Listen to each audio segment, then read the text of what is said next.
Now, I've been doing the comedy thing for a little while. I kind of do it on the side to other jobs that actually pay. So, but there was one time I was on a tour in 2005. It was the first time that I had put together a show. I was out on the road. I had a group of people with me. We made videos. It was live sketches. It was very exciting for me.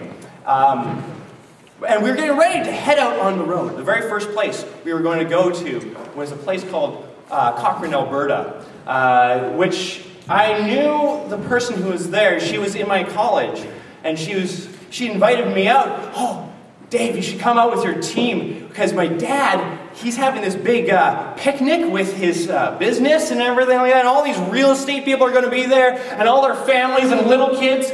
I'm like, oh yeah, that'd be fun to do a show for that. Yeah, we want you to do a show for the little kids. And I'm like, oh, my show's not for little kids at all. It's not.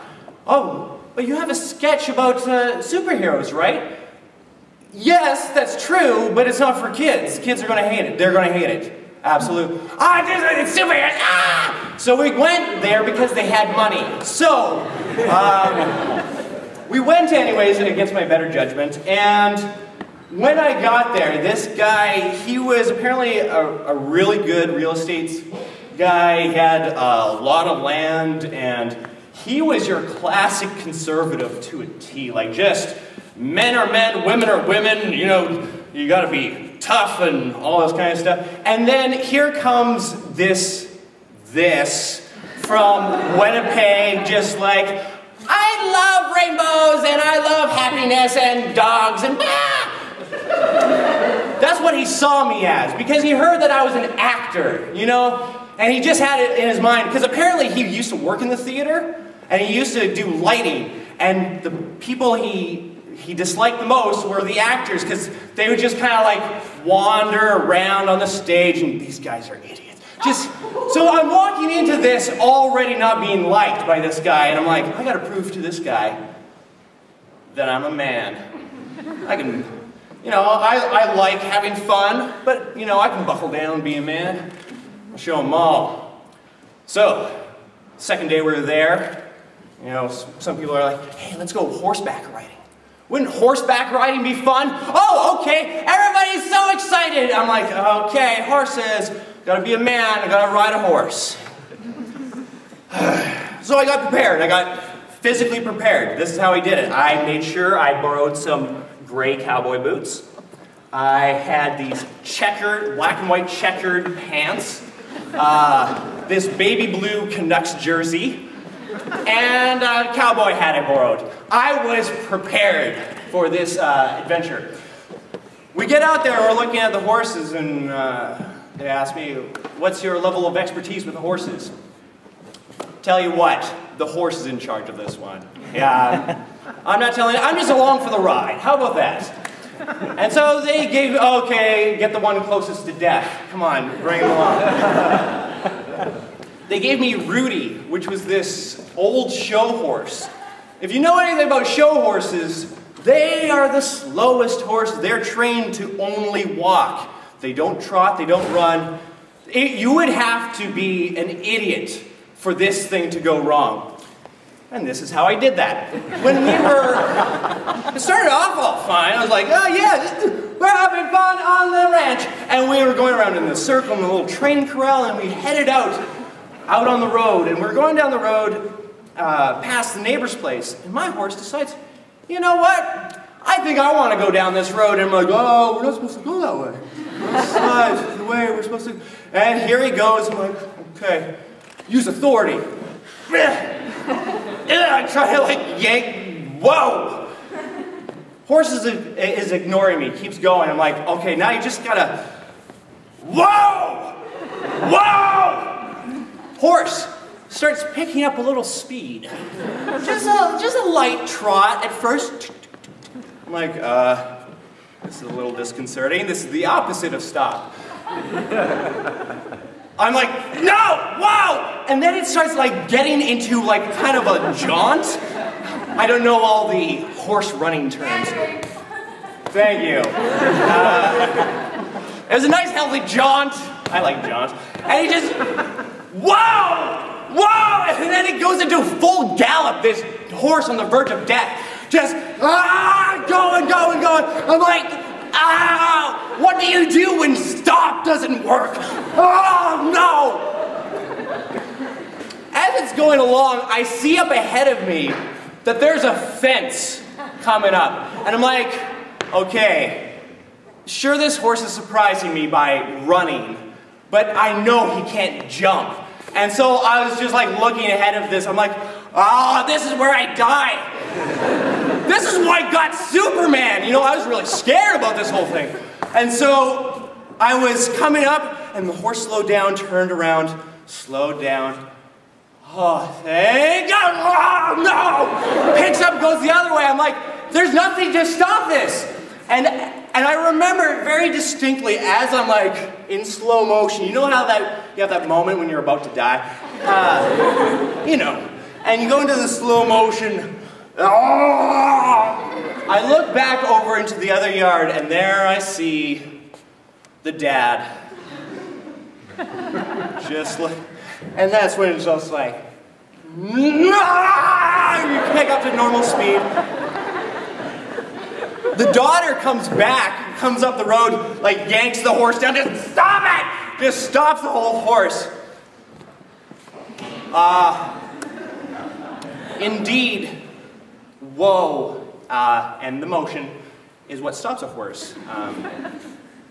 However, when you're driving your heels into his side, you're telling him, run for your life, the end of the world is coming. So he was like sending mixed messages. So needless to say, for the rest of the time, I was just on edge. Didn't look too manly. Later on that week, I spilled a bunch of gasoline all over their yard, killing a bunch of grass. The day of the show comes along. I'm like, okay, I'm kind of failing at this whole man thing. But now it's the day of the show. This is my chance to redeem myself, you know? This is gonna be better!